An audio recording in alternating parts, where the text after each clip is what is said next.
Halo teman pemilih, kali ini kita lagi kedatangan tamu dari PPK lagi nih. Nah, untuk teman-teman PPK ini dari PPK mana nih?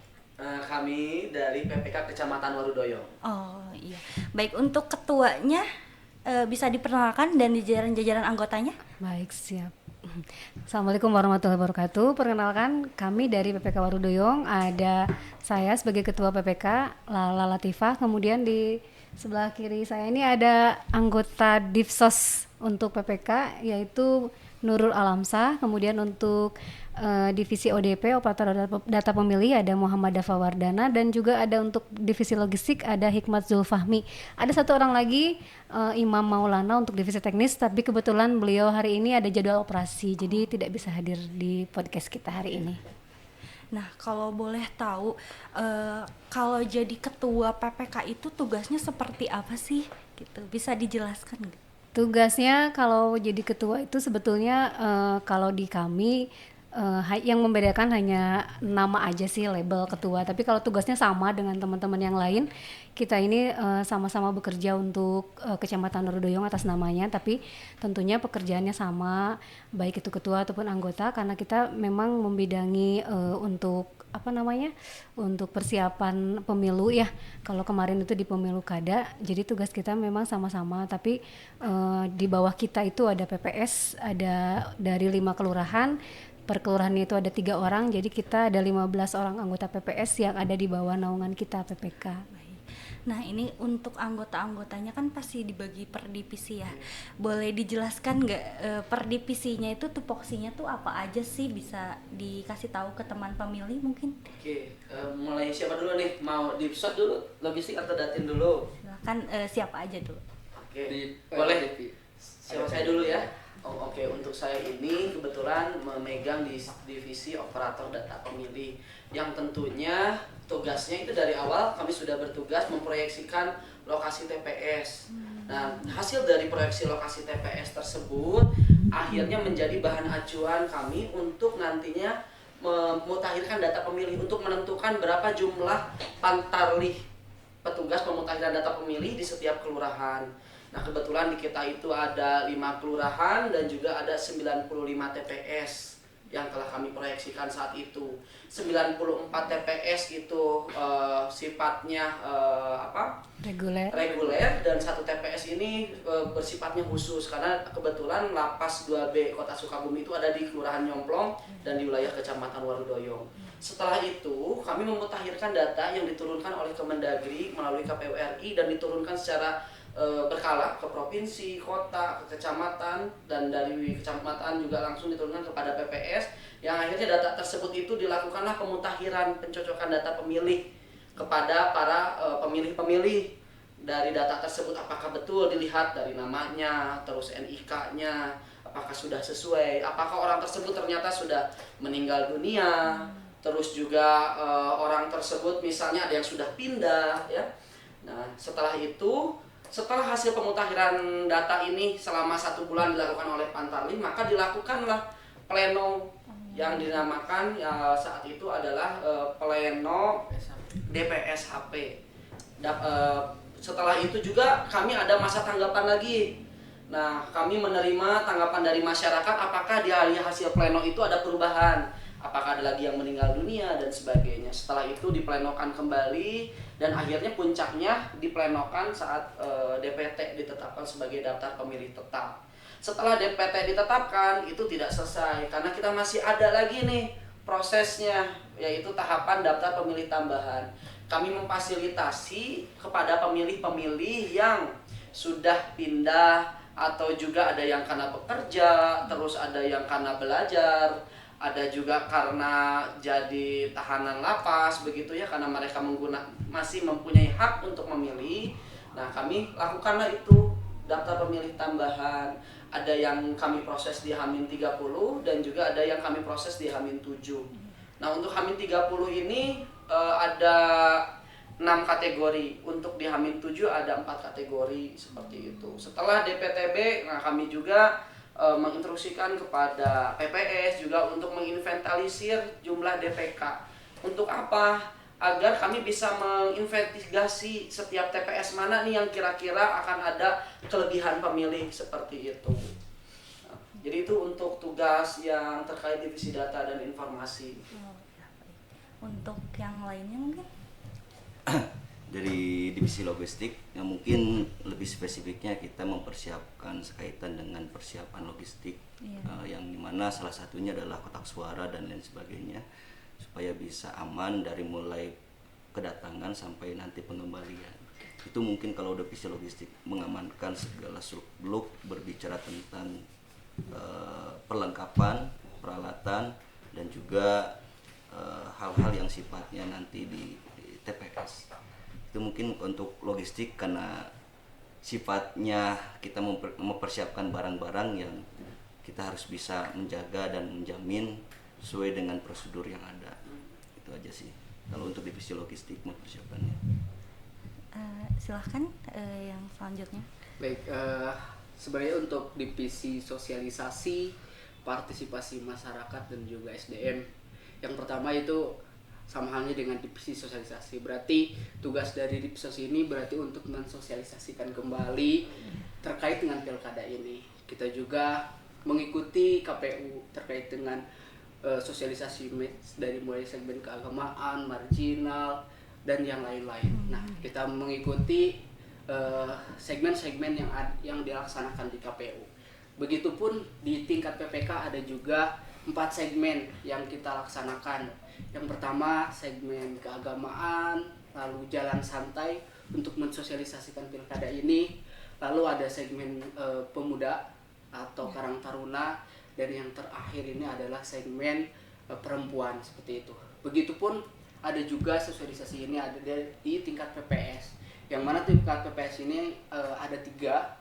Yang pertama ada segmen keagamaan juga sama, ada segmen RT RW, yaitu untuk mensosialisasikan kepada masyarakat gitu, khususnya di pemimpin yang ada di RT RW-nya gitu. Lalu yang terakhir ada segmen perempuan. Kenapa perempuan ini ada di PPK, ada di PPS? Karena perempuan ini menjadi sumber yang paling banyak gitu untuk pemilih, sehingga di tingkat PPK, di tingkat PPS ini ada gitu segmen perempuan, bahkan di tingkat KPU sekalipun seperti itu. Lalu untuk partisipasi, nah kita juga dengan diadakannya sosialisasi ini untuk menambah partisipasi masyarakat ini naik. Kemarin kita menargetkan partisipasi ini 80%. Namun kita sudah berusaha dengan banyaknya sosialisasi gitu. Bahkan sosialisasi ini setiap hari KPU melaksanakan sosialisasi. Cuman ya seperti itulah hasilnya gitu. Kita hanya di 70% lebih seperti itu.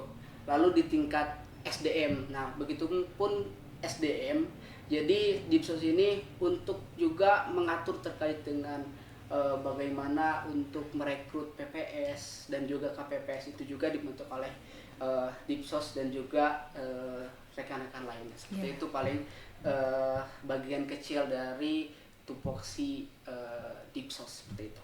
Baik, mungkin tadi kan ada satu lagi ya yang tidak hadir, mungkin bisa dijelaskan oleh ketuanya, Ibu. Boleh. Untuk yang satu lagi itu adalah ada divisi teknis ya, di mana divisi teknis ini sebetulnya motor dari semua divisi, karena dari awal sampai akhir itu muaranya ada di teknis. Untuk teknis itu dari awal sampai akhir harus berkesinambungan dengan divisi yang lain. Karena kan seperti halnya dengan logistik, harus tahu berapa nanti kotak suara yang datang. Terus untuk dengan Datin harus tahu berapa jumlah nanti DPT yang akan ada di wilayah Warudoyong dan sebagainya. Jadi memang kalau untuk divisi teknis itu muara dari awal sampai akhir itu ada di divisi teknis. Seperti itu. Oh, baik, mungkin dilanjut ya, pertanyaan yang selanjutnya. Terus apa sih target bersama gitu sebagai PPK itu, apa bisa dijelaskan oleh siapa aja sih ini? Boleh. Untuk target tahun 2024 ini sebenarnya kita semuanya sudah sepakat bahwa akan melakukan kegiatan pilkada ini dengan aman, kemudian damai dan tidak ada ekses di akhir. Dan alhamdulillah untuk Warudoyong 2024 pilkada ini alhamdulillah ya semuanya sudah tercapai, bahwa Ya kalau riak-riak dan dinamika memang selalu ada dalam Iya, setiap pasti. pemilihan. Tapi alhamdulillah dengan target kita semuanya bisa tercapai. Karena penyelenggaraan kemarin pilkada itu di Warudoyong relatif berjalan dengan aman, lancar dan juga damai. Mungkin ada yang mau menambahkan atau ada lagi? Boleh Pak Hikmat? Boleh, selain yang tadi, target di teknis itu sebetulnya karena di Pileg itu kemarin kita pengalamannya agak sedikit gambling di hasil ya, karena banyaknya coretan, kemudian ada banyaknya perbedaan-perbedaan antara DPT antar pemilihan. Nah sebetulnya target saya pribadi dengan Datin itu karena kita memang berdua yang memang kemarin pengalaman di Pileg, karena yang 3 ini masuknya di Pilkada. Nah salah satu target selain yang tadi disampaikan adalah kita ini ingin supaya hasil untuk pilkada ini adalah clear alias bersih, kemudian tidak banyak coretan dan kesalahan, dan alhamdulillah itu juga semuanya terwujud dan ya bisa dibilang 99,9% berhasil karena hasil untuk pilkada di Warudoyong alhamdulillah clean, bersih, tidak ada coretan. Ya kalau 1-2 itu wajar dari 95 TPS. Betul Keren. begitu. Dan salah satunya juga di divisi Datin itu ingin melahirkan data yang akurat dan juga termutakhir terbaru. Nah, jadi kami juga melalui Pantarli dan juga koordinasi dengan RW dan juga RT yang ada di perangkat di Kecamatan Warudoyong itu untuk tadi mengakuratkan, memutakhirkan data yang terbaru di setiap masyarakat. Terus tentu juga target kami di kecamatan saat itu adalah untuk meningkatkan bagaimana partisipasi di wilayah kami itu tinggi. Seperti itu. Mungkin ada yang ditambahkan oleh Bapak Hikmat Zulfahmi? Ya, Silakan. hampir semua sebenarnya pasti targetnya ingin sukses dalam Iya. penyelenggaraan pilkada Yang ini. bagus-bagus gitu ya Pak ya? Pasti semuanya di setiap PPK manapun dan daerah manapun sama targetnya adalah kita bagaimana pelaksanaan pilkada di tahun 2024 ini bisa berjalan dengan sukses tanpa ada ekses. Itu yang alhamdulillah apa yang kita semua harapkan di kemarin pilkada kemarin alhamdulillah bisa berjalan dengan sukses. Satu lagi sebetulnya kalau untuk divisi SDM kita memang targetnya untuk di Warudoyong untuk melahirkan generasi-generasi baru dalam rekrutmen, baik itu Pantarli, kemudian untuk KPPS targetnya kita memang ingin melahirkan generasi-generasi baru. Jadi jangan sampai ada bahasa petugas KPPS-nya itu lagi. Nah kemarin kita coba di pilkada itu di beberapa kelurahan rata-rata hampir 85% atau 90% semuanya baru KPPS-nya. Iya. Ya, dan alhamdulillah ya Kang Alam ya semuanya berjalan dengan lancar dan hasilnya juga seperti yang kita harapkan. Banyak kaum milenialnya begitu lah. Pasti keren sih. Untuk menciptakan generasi-generasi baru. Nah, menuju Indonesia emas. Baik, untuk selanjutnya pertanyaan selanjutnya, kenapa sih ibu dan bapak-bapak di sini tuh pengen jadi PPK gitu? Apa sih alasannya? Kita Oke. pengen tahu gitu. Kalau saya sih semenjak ikut jadi penyelenggara pemilu di tahun 2019 saat itu sebagai relasi, jawaban saya ketika ditanyakan apa motivasi Anda ingin masuk ke PPK atau dulu relasi begitu ya, jawaban saya hanya tetap sama, yaitu saya teringat sebuah pesan atau sebuah ucapan dari Presiden Amerika Serikat John F. Kennedy yang mengatakan seperti ini. Jangan tanyakan apa yang telah negara berikan kepada Anda, tapi tanyakanlah apa yang telah Anda berikan kepada negara. Dan saya rasa saya bergabung ke dalam PPK ini adalah Salah sebagai satu ya. wujud bela negara saya, bagaimana saya bisa berpartisipasi aktif dalam menyelenggarakan baik pemilu kala itu dan juga pemilihan kepala daerah saat ini dengan sukses tanpa ekses. Bagaimana kita bisa bermanfaat, karena ketika kami sudah terjun ke PPK itu kita akan lebih tahu lagi nih karakter masyarakat, apalagi saat itu saya masih ingat di divisi teknis dan juga Datin sosialisasi semua lah ya berhubungan dengan masyarakat. Bagaimana pemutakhiran data, kita melihat karakter-karakter masyarakat yang seperti ini dan juga kita harus bagaimana dengan cepat memberikan suatu jawaban atas persoalan-persoalan yang ada. Dan tentu itulah alasan kenapa saya ingin bergabung kepada PPK. Saya ingin menjadi bagian dari penyelenggaraan pemilihan untuk Indonesia dan juga untuk daerah saya seperti itu. Mungkin dari teman-teman yang lain juga akan ada beberapa motivasi begitu ya. Iya.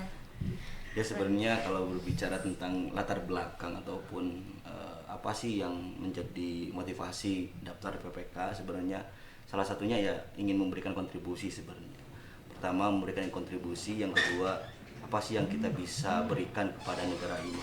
Salah satunya kita selaku penyelenggara pemilu ataupun penyelenggara pilkada bisa menjadi penyelenggara yang baik, penyelenggara yang jujur, penyelenggara yang dimana bisa menjalankan amanah dengan sebaik-baiknya.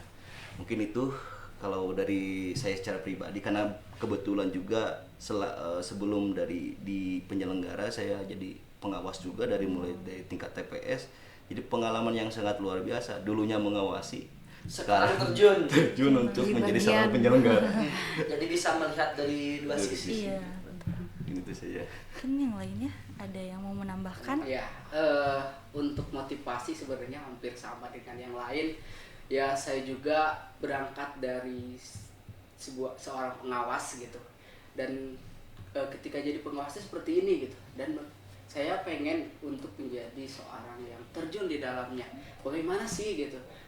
Yang dulunya hanya mengawasi, melihat saja, dan sekarang terjun di dalamnya. Ini pengalaman yang sangat luar biasa, dengan pengalaman baru dan banyak ilmu yang saya dapatkan ketika di PPK ini. Mungkin itu sih saya.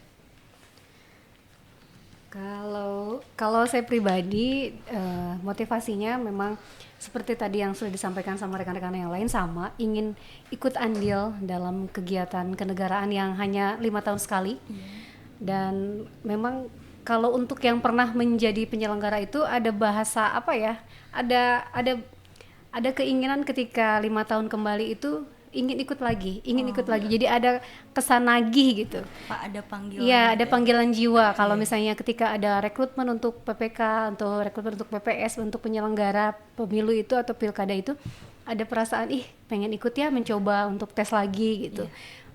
Jadi itu aja panggilan jiwa, karena ketika sudah selesai menjadi salah satu bagian dari penyelenggara itu dan bisa menyelesaikan tugas dengan baik, itu leganya luar biasa dan merasa oh ya alhamdulillah ya saya sudah bisa menyelesaikan tugas saya dengan baik, dan itu akan nagih lagi ketika 5 tahun yang akan datang. Tapi insya Allah untuk saya pribadi sepertinya akan cukup sampai Pilkada 2024 saja untuk PPK. Saya ingin memberikan ruang untuk teman-teman PPK yang lain atau PPS yang lain yang ingin mencoba untuk naik ke tingkat PPK, dan semoga apa yang sudah menjadi bekal untuk teman-teman PPS PPK yang di Warudoyong khususnya bisa menjadi pembelajaran dan bekal untuk mereka nanti meneruskan apa ya istilahnya perjuangan untuk menyelesaikan kegiatan pemilihan di wilayah Warudoyong seperti itu. Baik. Untuk ada gak sih pengalaman jadi PPK yang menarik atau yang seru gitu, bisa diceritakan nggak? Seru, sebetulnya seru, luar bicara biasa. Pengalaman itu banyak, ada sukanya, ada dukanya gitu ya. Terutama pengalaman-pengalaman kebersamaan. Ya, jadi kami tentunya saat itu juga kan bukan hanya dengan PPK saja, kami berkoordinasi dengan pemerintah yang ada di kecamatan dan juga ada di bawah kami. Bagaimana suka dukanya, pengalaman paling unik bagi saya adalah ketika masuk penyelenggara. Kalau dulu kan saya di Relawan Demokrasi ya Mbak ya. Iya. Jadi tugasnya hanya mensosialisasikan saja ke beberapa segmen yang ada di Kota Sukabumi. Setelah jadi PPK dan di Divisi Data dan Informasi juga luar biasa ketika awal-awal pertama itu, sampai orang tua saya jawab, ini emang kerjanya harus pulangnya malam begitu ya. Itu juga mengesankan bagi saya. Terus juga menghadapi masyarakat yang yang beraneka ragam juga menjadi sebuah cerita dalam hidup saya dengan teman-teman begitu ya, Kang Hikmat. Kita berjibaku sebelum hari H begitu dengan Bu Lala juga, monitoring dan sebagainya. Mungkin bagaimana nih Pak Hikmat Ya, ceritanya Pak? luar biasa sebenarnya. Jadi tadi yang telah disampaikan bahwa terutama suka dan dukanya yang sangat luar biasa. Sekalipun kita benar dianggap salah. Itulah resikonya jadi seorang penyelenggara, dan kami merasakan bahwa ini menjadi tanggung jawab kita harus menjalankan semuanya secara teknis dan lain sebagainya dengan amanah, dengan kejujuran, dengan keterbukaan. Sehingga kita ngerasa plong dan lega sekarang bahwa apa yang kemarin ditugaskan kita bisa menjalankan dengan sebaik-baiknya. Itu sih sebenarnya. Dan berbicara hal-hal yang lain nggak bisa gitu ya. diungkapkan dengan kata-kata. Iya, makanya tadi poin benar saja dianggap salah, apalagi salah gitu ya. Makanya kita harus bekerja dengan sebaik-baik mungkin begitu. Ya, kalau pengalaman saya ketika masuk di PPK ini sangat luar biasa dan sangat unik sebenarnya.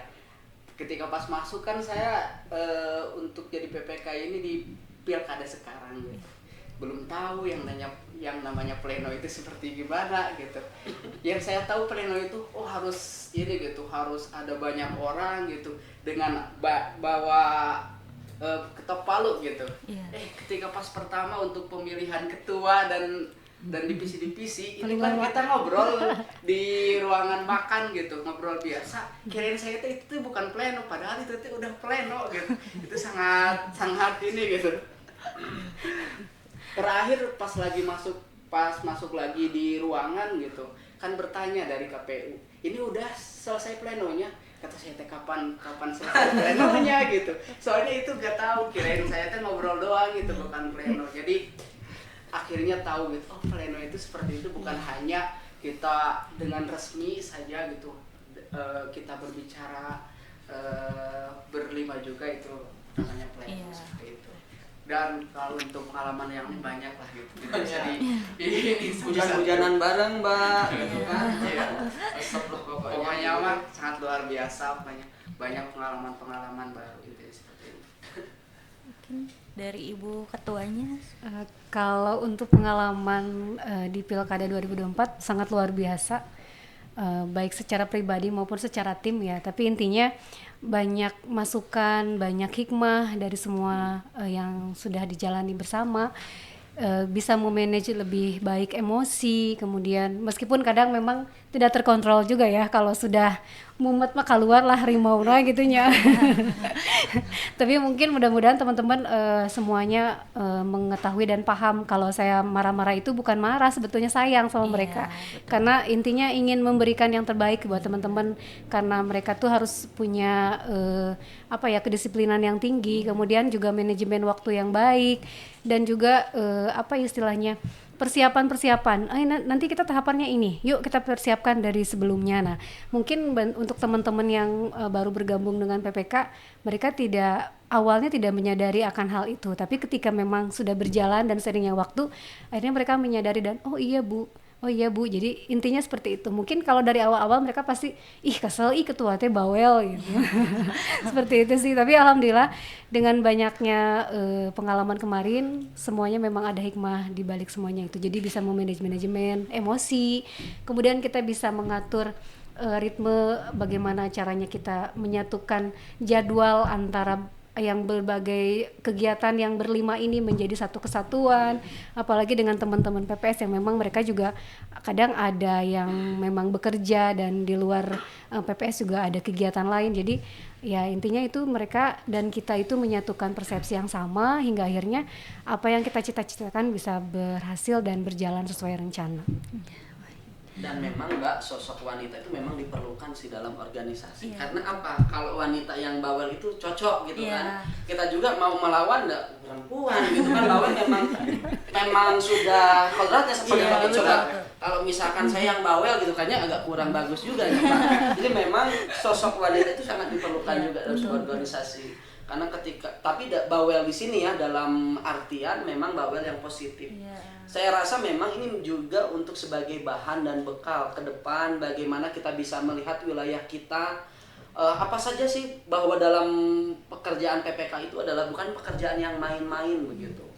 Gitu. Jadi memang sangat luar biasa dari teman-teman saya yang berempat ini memberikan cerita dan makna dalam hidup saya. ini dari tadi kan ngomongin pengalaman ya, terus kita tuh baru saja melewati pilkada gitu. Bisa diceritakan nggak kurang lebihnya kemarin waktu pilkada itu pengalamannya kayak gimana? Yang jelas kalau selesai pilkada, saya rasa begini, ketika pemilu pilkada itu diibaratkan seperti kita sedang bisul, Mbak. Iya. Sakit begitu kan, nahan-nahannya gitu ya, mau seperti ini, takut seperti apa begitu. Tapi setelah pilkada selesai dan ternyata selesainya tidak ada kendala, tidak ada masalah. Tentu kalau masalah kecil-kecil ada ya, tapi kalau yang besar-besar alhamdulillah di Kecamatan Warudoyong tidak ada. Dan akhirnya setelah itu selesai itu ibaratnya seperti yang sudah pecah. Kita plong, lega, bahagia bahwa ini sudah kami selesaikan secara maksimal. Pada awalnya memang kami rasa, wah seperti saya ya ketika menjadi PPK di pemilu itu kayaknya bisa nggak ya saya melalui proses ini. Karena jujur saja saat itu saya memang tidak mempunyai basic divisi data dan informasi. Tapi berkat kerjasama, juga kita juga mau bertanya, akhirnya kan ilmu-ilmu baru itu datanglah kepada kita, dan akhirnya betul bahwa waktu ini menjadi sebuah guru untuk kami. Proses ini menjadi sebuah guru. Jadi ketika kami akan melangkah dan sebagainya itu sudah terlihat gambaran-gambaran sebelum-sebelumnya seperti apa. Yang tentunya setelah ini ya alhamdulillah kami sangat berbahagia begitu ya. Pokoknya mah regret lah misalnya bahasa Sunda nama gitu. Mungkin yang lainnya ada yang mau menambahkan? Pengalaman pilkada untuk 2024 ini merupakan pilkada yang kedua untuk Kota Sukabumi ya, karena kita di 2018 kan sudah pernah pilkada juga. Nah untuk yang tahun ini, karena kalau dulu itu kita pilkada dulu baru pileg, jadi dari 2 kotak suara dulu menjadi ke 5. Nah kalau sekarang kan dari 5 dulu nih, dari pileg dulu menjadi 2 kan. Jadi sepertinya lebih slow motion sekarang dibanding dulu. Kalau dulu kan kita memang pertama kali tuh pilkada, kalau sekarang yang kedua. Tapi kalau secara persiapan memang untuk yang pilkada sekarang kita tuh sepertinya waktunya ini mepet banget, Mbak. Mepet sekali. Jadi persiapan kita yang kita sudah proyeksikan nih untuk persiapan pilkada nih. Kita misalkan di 1 bulan terakhir kita akan di rel ini misalkan di yang sudah kita jadwalkan dengan PPS. Tapi untuk pilkada sekarang rata-rata itu perjalanannya kita tidak bisa melaksanakan semua karena ternyata jadwalnya berbenturan dengan jadwal kita di KPU. Itu sih sebetulnya. Jadi mungkin karena tahapannya, kalau yang sekarang itu pileg dulu kemudian jangka waktunya pendek antara pileg dengan pilkada, jadi tahapannya itu memang pendek juga untuk kita di wilayah PPK dan PPS. Nah mungkin pengalaman yang sekarang ini menjadi gambaran juga untuk PPK yang PPS yang nanti kalau misalnya ada 5 tahun kembali yang sama dari pileg dulu ke pilkada. Jadi mungkin masukan untuk para petinggi yang di atas seperti KPU RI, KPU Provinsi yang mungkin jadwal tahapannya tolong jangan dimepet-mepetkan di akhir gitu. Soalnya kan kalau untuk kita pengennya di 1 bulan terakhir itu kita atau di setelah pelantikan KPPS itu kita fokusnya di BIMTEK untuk KPPS-nya. Karena kan tanggung jawab kita itu memang untuk mencetak KPPS yang bagus ya, yang siap untuk di hari H. Nah, kalau untuk kemarin kita tuh tahapan itu tuh sebetulnya kurang, kalau saya rasa kurang banget waktunya. Tapi insya Allah alhamdulillah meskipun kemarin mepet kita tetap bisa menjalankan itu. Hanya saja mungkin waktunya dirasa belum cukup, jadi belum memadai lah untuk BIMTEK ke KPPS-nya. Jadi untuk pengalaman nanti mudah-mudahan si tahapannya yang dibuat oleh KPU RI-nya itu jadi tidak terlalu mepet untuk kita ke wilayah di KPPS dan PPS PPK. Itu sih sebetulnya. Walaupun ada kendala di waktu, tapi PPK Warudoyong ini udah menjalankan tugasnya dengan baik dan sukses ya. Keren sekali. Karena sesuai dengan tagline Kecamatan Warudoyong. Warudoyong, Ngarojong, gotong royong, sukseskan pilkada. Iya. Keren sekali. Jadi kuncinya itu adalah kita harus bersama-sama, bahu-membahu. Karena ibaratkan sapu lidi, Mbak, kalau misalnya hanya satu saja nyapu kan terbiasa. Tapi kalau dengan rame-rame itu kan akan lebih cepat bersihnya. Begitu. Jadi kita harus ibaratnya guyup sauyunan menyukseskan pemilihan ini. Dan alhamdulillah berkat kerjasama yang baik, komunikasi yang baik, terciptalah sebuah hasil yang baik juga, Mbak. Tuh. Untuk selanjutnya ya, pandangan teman-teman PPK Warudoyong dengan podcast ini bisa dikasih pengalamannya gak, apa gitu podcast KPU ini? Harapan atau Pengalaman ada di sini dan mungkin iya. ada masukan juga buat kita. Tentunya merupakan kebahagiaan dan juga merupakan kehormatan bagi saya bisa berada di podcast ini, bisa bertemu Mbak begitu ya. Karena ini luar biasa. Dan saya berharap bahwa podcast ini juga bisa menjadi salah satu cara kita untuk memperkenalkan KPU Kota Sukabumi kepada halayak masyarakat banyak. Bukan hanya yang di wilayah regional kita saja tentunya, tapi juga berada di regional yang lain. Dan juga diharapkan bahwa podcast ini juga bisa terus aktif begitu ya, agar kami juga bisa melihat perkembangan-perkembangan isu-isu demokrasi atau juga pengalaman-pengalaman seperti ini sangat luar biasa. Dari segi tempat juga sangat nyaman sekali Mbak gitu ya, dan saya rasa ini mudah-mudahan bisa ada berkelanjutan seperti itu Mbak. Mungkin dari teman-teman yang lain? Sama sih Mbak, intinya kita bangga ya untuk komisioner yang sekarang. Salah satu keberhasilan dari divisi sosialisasi dan SDM itu mungkin ada podcast ini ya, salah satunya. Nah sekarang sebetulnya dari kemarin kita bertanya, oh kita belum diundang ya ke podcast, dan alhamdulillah sekarang diundang. Jadi sebelum kita selesai kontrak ya alhamdulillah kita sudah merasakan sendiri kita duduk di ruangan podcast ini sebelum kita selesai nanti kontrak dari PPK gitu. Jadi bangga sebetulnya kita bisa hadir di sini dan diundang, kemudian kita bisa bersama-sama ngobrol, menceritakan pengalaman dan harapan di podcast yang insya Allah akan didengar oleh semua. Betul. Menjadi motivasi juga ke teman-teman pemilih, mungkin nanti ada yang pengen jadi PPK juga. Betul, jadi PPS juga memang kita harus seperti itu. Iya, betul. Mungkin terima kasih ya atas waktunya kepada PPK Warudoyong, dan semoga jadi motivasi juga ke teman-teman pemilih, menjadi jalannya mungkin nanti siapa tahu ada yang cari tahu gimana sih di PPK Warudoyong itu bisa nonton podcast kita. Betul. Ya, mungkin benar-benar makasih banget gitu udah mengganggu waktunya. Wah, gitu. tidak mengganggu waktunya. Mungkin cukup ya untuk ngobrol-ngobrol santainya, siapa tahu nanti ada lagi waktu untuk kita ngobrol di lain waktu di podcast selanjutnya mungkin ya. Kalau bisa Mbak tiap minggu juga nggak apa-apa Mbak. Boleh mungkin Mbak kita tagline dulu, boleh nggak Mbak? Iya baik. Nanti, boleh Pak Dava yang mimpin. kayaknya Mbak dulu Oh aja. boleh. Nanti Mbak bilang Pilkada ya. PPK Warudoyong, kita semua bilang nanti ya, ngarojong, gotong royong, sukseskan pilkada. Baik. Langsung aja. Ya, boleh. PPK Warudoyong, Ngarojong, gotong royong, sukseskan pilkada. terima kasih kepada teman pemilih.